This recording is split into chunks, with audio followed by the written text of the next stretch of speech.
Hello, YouTube friends. I'm Sean Stoger, and this is Crazy Native Philosophy. This is going to be an entertaining one. Today's video is called Kill the Indian and Save the Philosopher. This marks the first of 3 videos exploring the clash between Native American and Western academic philosophy. This one is my personal journey through academia, so if you're looking for a fun romp through higher education, look no further. Since my early 20s, I've been actively exploring Native American philosophy or doing Native philosophy in a Native way. I learned this by listening to elders, mentors, clan leaders, and medicine men. My very first philosophy class was my senior year of high school, and I don't remember very much about it, but I thought it was really interesting. Now, I went to basic training 3 weeks after graduating high school, and somewhere during that first enlistment, I decided that I wanted to study philosophy because I thought I could think and get paid for it. So I'm sure someone out there is thinking, well, how's that working out for you? Well, there's a reason I've never seen a job posting for Philosopher Wanted. After my first enlistment, I went straight into college, and I took an intro to philosophy class, and on day one, I got my syllabus, and I looked at it, and then I walked up to the professor after class, and I said, when do we study African American philosophy, Asian philosophy, or American Indian philosophy? The professor smiled at me warmly and said, we study those all the time. So I breathed this huge sigh of relief, and every single semester, whenever I got the syllabus for my class, I asked the professors the exact same question, and I pretty much got the exact same answer. So I found out that, in fact, we do not study those all the time. So my second semester, I had a logic class, which was essentially math without numbers. So it was like, triangle plus smiley face emoji plus popsicle equals, whatever, right? So on week 3, I walked into my professor's office and I said, I don't get it. And he said, you don't get what? And I said, I don't get any of it. So his name was Professor Bird, and he was really, really nice. Professor Bird had office hours 2 days a week, and I was in his office 3 days per week. Every single homework, assignment, every quiz, every test, I failed. But I redid them at least twice, if not 3 times. And he eventually passed me with a D. But once I hit mid-level to higher level philosophy classes, I absolutely crushed them. I called philosophy and American Indian Studies classes at the University of Wisconsin-Madison, I called them GPA boosters. I did really well in those classes because I paid attention. So I'm going to totally date myself here, but that's before laptop computers. So everyone had notebooks and would take notes by writing things down. So I would sit in the back of class and I would watch, everybody. And so there are people who would take like 4 or 5 pages of notes for a single day, right? And I would have like a week and a half worth of notes on 1 page in my notebook. Sometimes I just have the date. So what I would do is I would watch the professor. And the professor would be talking, and everyone else would be writing away like crazy. So the professor would say, blah, blah, blah, and they write blah, blah, blah. And the professor would say, yada, yada, yada, and they write down yada, yada, yada. And the professor would say, hachoo, and they'd write down hachoo, right? So the professor, would be up there talking, and I'm sitting there trying to figure out what is the professor trying to tell me. Like, his words are just the medium that's trying to carry that message to me. So what is he trying to tell me?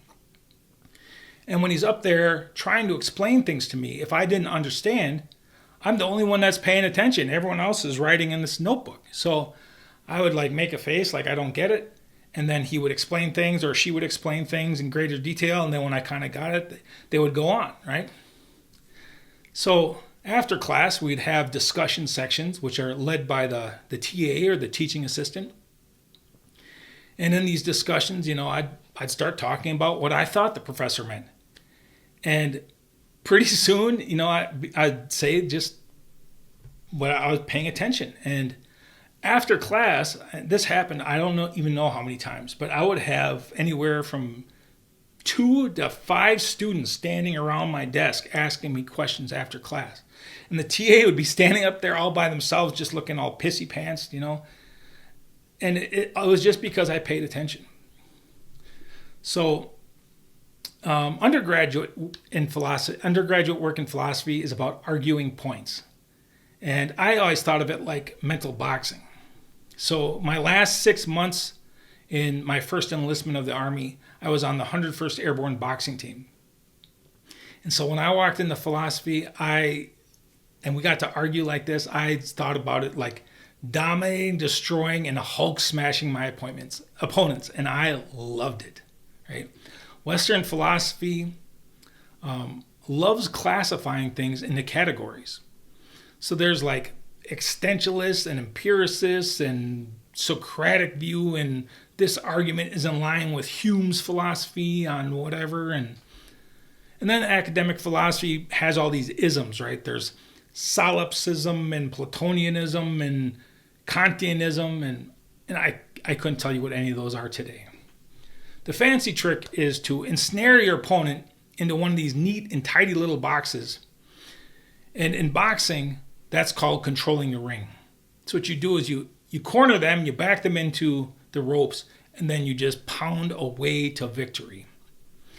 So this was not an emotional battle, right? This was using sound reasoning and logic.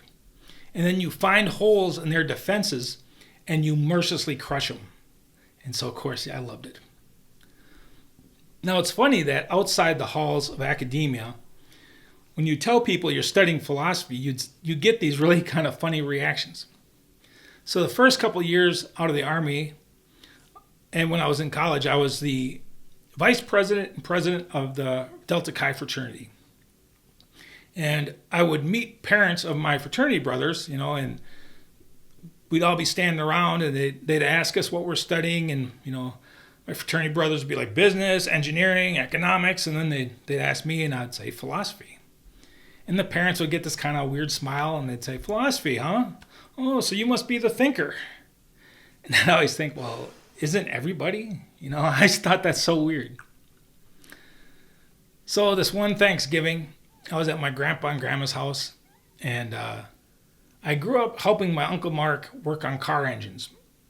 And arguably, I'm one of the best flashlight holders in the entire world. So I never heard my Uncle Mark swear a day in his life until he lifted the hood on a car or truck engine. And then every swear word known to man would come out of Uncle Mark's mouth. So he would lift the truck engine or hood up, and then all of a sudden he'd be like, Jesus fucking Christ, Kenny, why don't you change the goddamn oil on this truck, right? So so we're out there this day in Thanksgiving, and my grandpa's on the porch, and Uncle Mark is buried under the hood, and it's daylight, so I'm under the hood too, helping Uncle Mark, and Uncle Kenny's over here, and I got this other uncle from Michigan kind of standing over here. And my uncle from Michigan is kind of giving me the business about why I'm studying philosophy. And he goes, I don't understand why anybody would want to study philosophy. And my family is extremely practical, very practical, people. So I was thinking for a while, and I am the total opposite of my family. They must think I'm just crazy, right? I'm just crazy. So, I thought about this for a while, and I was like, I'm just never bored when I wait for a bus, And my grandfather thought this was so funny, I thought he was going to fall off the porch. He loved it. So I knew this guy who studied Scandinavian studies in college. And then when he graduated, he went into technology sales. So, I bet you he's never used his degree since college. And I use the tools of philosophy every single day. Now, another interesting story about this, about outside of classes, is there was a Dene or a Navajo graduate student. His name was Bert Benally, and he was getting ready to do his Master of Fine Arts presentation. So he needed help getting ready, and so Bert, his dad, and I worked for hours carrying pieces of his art stuff into this gallery and setting them up. And Bert's dad was a Dene medicine man, or they're called singers down there in that part of the country. And so we're talking about stuff, and then he says, "Well, so what are you studying?" And I go, "Philosophy." And he goes, "Well, whose philosophy, right?" So of course I knew exactly what he's driving at. And I explained that I used aspects of philosophy as tools for exploring Native American philosophy. And he really liked that idea. He thought that was really cool. During my undergraduate years at University of Wisconsin-Madison, my favorite professor was Professor Claudia Card. And she was kind of like the motherly type, but she was also like the total rebel of the philosophy department. Now, my senior year, I had a class with her called American Philosophy. And in that class, it started, and she started by opening that class up and calling philosophy the study of great white dead men. And I was like, I'm going to love this class. So in that class, we studied African American philosophers, Jewish American philosophers, Asian American philosophers, women philosophers, and Native American philosophers. And that was my first exposure to Vine Deloria Jr. Now, earlier in my academic career, I had a class called Classical Philosophy. And in that class, I had 2 books on great white dead men, right? I had one book on Plato, which was like this thick, and I had another book on Aristotle, which was about this thick. And, both of them are the size of like hardcover dictionaries. But all of the women philosophers fit into a book about 2 pamphlets, about the size of 2 pamphlets, and it was called Women Philosophers. So I thought that was quite telling, right? But I will get into the bias of Western academic philosophy in the next video. Eventually, they had to graduate me, and I walked across the stage, and I got that little piece of paper, and jokingly, I said I majored in partying, and they handed me a philosophy degree. I also said, I was living proof that you could send an orangutan to college, and sooner or later he'd walk out with a degree. So, but what I really did is I majored in obsessively studying Native culture in traditional ways. And not knowing what else to do with my life, I decided I was going to try graduate school. But I had to go as a special student, which meant my GPA was so low that I had to pay for it out of pocket. So undergraduate, everyone was pretty open-minded. They were willing to consider new concepts and ideas and perspectives. Now, what I didn't know is when you're an undergrad, all the graduate students and the professors, they keep their ideas hidden from undergrads. So I walked into graduate school expecting these to be advanced students and highly enlightened professors with minds that were even more open to new possibilities. But at least during that time, the opposite was true. And, maybe that's changed now, but back then it sure wasn't, right? So there was no open-minded objectivity. Like 90% of the department was unwilling to consider any other view but their own. So a little bit later, I got into a discussion with Native American philosophers across the United States and Canada, and they confirmed that this experience was not unique. So at the time, this would have been about 1999, the UW-Madison Philosophy Department was full of something called limited materialists. Now, what that means is a limited materialist believes that there's no such thing as a soul or a spirit or God, that everything is made of material and the universe is purely mechanical. So when I walked into the department, I walked in and they asked me which branch of philosophy would I like to study. And I said, Native American philosophy. And so everyone looked at me like I had a giant dildo growing out of my forehead. I got these half-hearted smiles like, it's cute that you believe in Santa, but one day you'll wake up and see the real world, kid.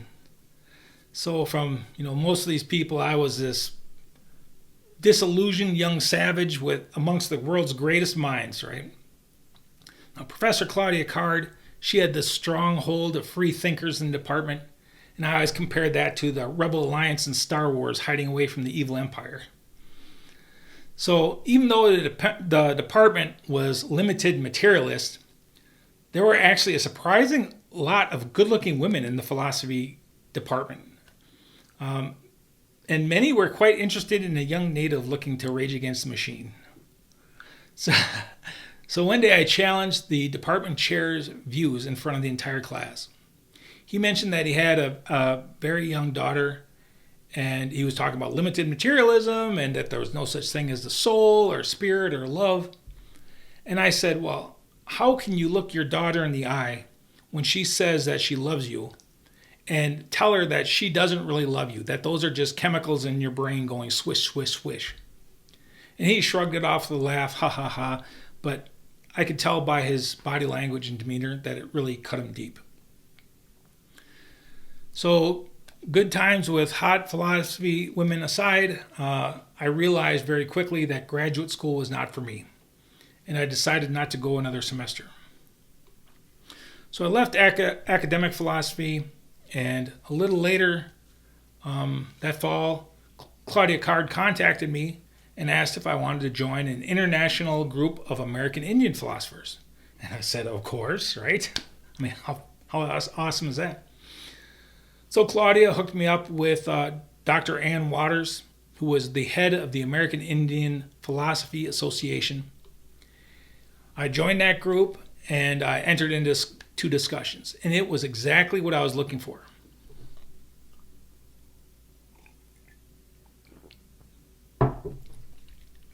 Now, Vine Deloria was part of that group. So Vine was a Lakota scholar of world renown. And basically, across Indian country, he was the native intellectual. Everyone was super happy that Vine was on the team, and he commented that he wanted to remain on board as an observer only, and he just wanted the young generation to step up and take the lead. And he said that the first one through the door usually gets shot. So the discussions were really good, and they started out with what is American Indian philosophy and how does that differ from mainstream philosophy. So there were many native scholars from the United States and Canada that spoke up, and I loved it. They were a great collection of native minds, and they were all sharing ideas and insights, and it was fantastic. However, the discussions quickly digressed, and I will admit having a hand in its downward spiral. There was a woman named Viola Cordova, who is now a big deal in indigenous American philosophy, who started introducing Buddhist, Zen, and Taoist concepts and trying to pass that off as Native American philosophy. So I called her out on it, and the UFC cage fight was on. So most other Native American philosophers just broke out, some popcorn and watched us throw down. I was surprised because for a PhD, she really couldn't support her arguments very well with logic or maneuvering. So she would fire back with references like emptying your teacup and other Zen parables. So I was this young, cocky asshole, right? And so I said, to know anything about native philosophy, you first have to know about being native, right? And that took the cage match to all-out warfare. So she fired back, and then I said, well, I learned native philosophy by listening to elders and clan leaders and medicine men and hanging out with real natives, not reading some white guy's book about natives. And of course, that triggered the launch of nuclear missiles, and she was super pissed. And in her response, she quoted some great white dead man philosopher like Kierkegaard or Spinoza or one of those guys, who knows. And then she said, no one can know anything about native philosophy without a PhD. So I saw her fatal flaw in my KO shot. And first I said, Well, I told elders that I studied philosophy, and they either said, "Whose philosophy?" or they said, "I have a PhD in life." So this woman from Seattle spoke up, and she said her elders asked her what she studied, and she said, "I studied Native American philosophy." And this little old woman smiled sweetly and said, "Dear, I do that every day." So when she said that, I felt vindicated. So I said to Viola Cordova, and remind you, I was a real cocky young asshole back then, and I said, "You should take your diploma to any general tribal council meeting anywhere in the United States and stand up before everyone and say to everyone, 'None of you know a thing about Native philosophy because you don't have one of these,' and show them your diploma. And then come back here and tell us what happened." And that was the kill shot, right? Now I reached the final boss level. So Vine Deloria decides that he's had enough, and he decides to climb into the octagon. So he starts going off about how these discussions always digress like this, and how it wasn't turning out like how he wanted it to turn out. So Sean, being the young cocky asshole, figured, well, if he's stepping in the octagon, it's frickin' on. So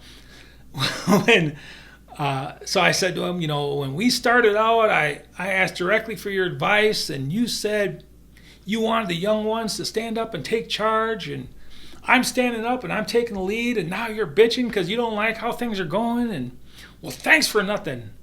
And I said, I was the first one to the door and I got shot. I just didn't think it would be in the back. And so Vine exploded. "We used to beat the young ones back with our bows when they were going to spook the buffalo." So then I shot back, "Lead follower, get the hell out of the way. I'm coming through. You need to sit down or shut up, old man." So that's when Dr. Ann Waters jumped in and, stopped Vine Deloria from getting knocked out. And I admit that I was, just this young, cocky asshole, and I let emotion get the better of me at the end. And a week later, I bowed out of the group, and most of those members private messaged me and said they really liked my view on things. And a couple of weeks later, in the spring semester, was starting up on the University of Wisconsin-Madison campus. And Wang Sheik, that was the American Indian student group on campus, had an office that was above this bar, which is long since been torn down. But that was also the kind of like the hub of the Native community in Madison, Wisconsin. So they were having their kind of like back to school meeting, and I wanted to see a bunch of my friends. So I went there, and everyone was sitting in a circle, and we all took turns talking about winter holidays, and people spoke about their Christmas gifts and New Year's parties and families and home. And when it was my turn, I said, well, I got in a scrap with Vine Deloria, and I told him to sit down and shut up. And Professor Ned Blackhawk and Aaron Bird Bear looked like they just literally shit themselves right there in the office. And their facial expression was absolute shock. So to them, like, Vine Deloria must have been like some scholarly Olympic gold medalist, and challenging him, much less straight up throwing, mental hands, was just inconceivable. So Vine Deloria made the journey, as did Vine, and I haven't read any of her works, and I don't think I ever will. Maybe one day I'll go back and read Vine's works. I respected her. She was a fighter and a strong spirit, and Indian country needs all the soldiers they can get, and I respected Vine too. Of course, I don't care for titles or position or fancy pants, accolades, so it was an honor to scrap with both of them. Maybe some kid someday will walk into his or her Native organization and be like, "Over break, I kicked Sean Stoger in the furry beanbag." And I'll definitely deserve it, So back then, if you brought the fight to me, I would unleash the powers of the cosmos upon you. And that's all I've ever really known was warfare and studying traditional ways, and that's all I still know. Now I don't argue, I don't fight, I'll go 20 miles out of my way to avoid conflict. I absolutely love peace and quiet. But after battling with Vine Deloria, I realized I really didn't care for Western philosophy. And I would have been done with conflict altogether, but then the global war on terror started up and, off I went.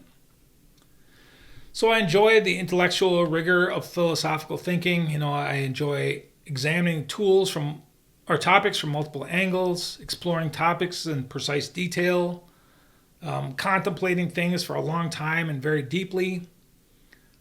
I always thought of philosophy kind of like doing push-ups for your brain. But to me, these things I applied to Native American philosophy. And in the next video, I'll discuss the monumental flaws in Western academic philosophy, and I will show you how doing Native philosophy in a Native way leads to mental sovereignty.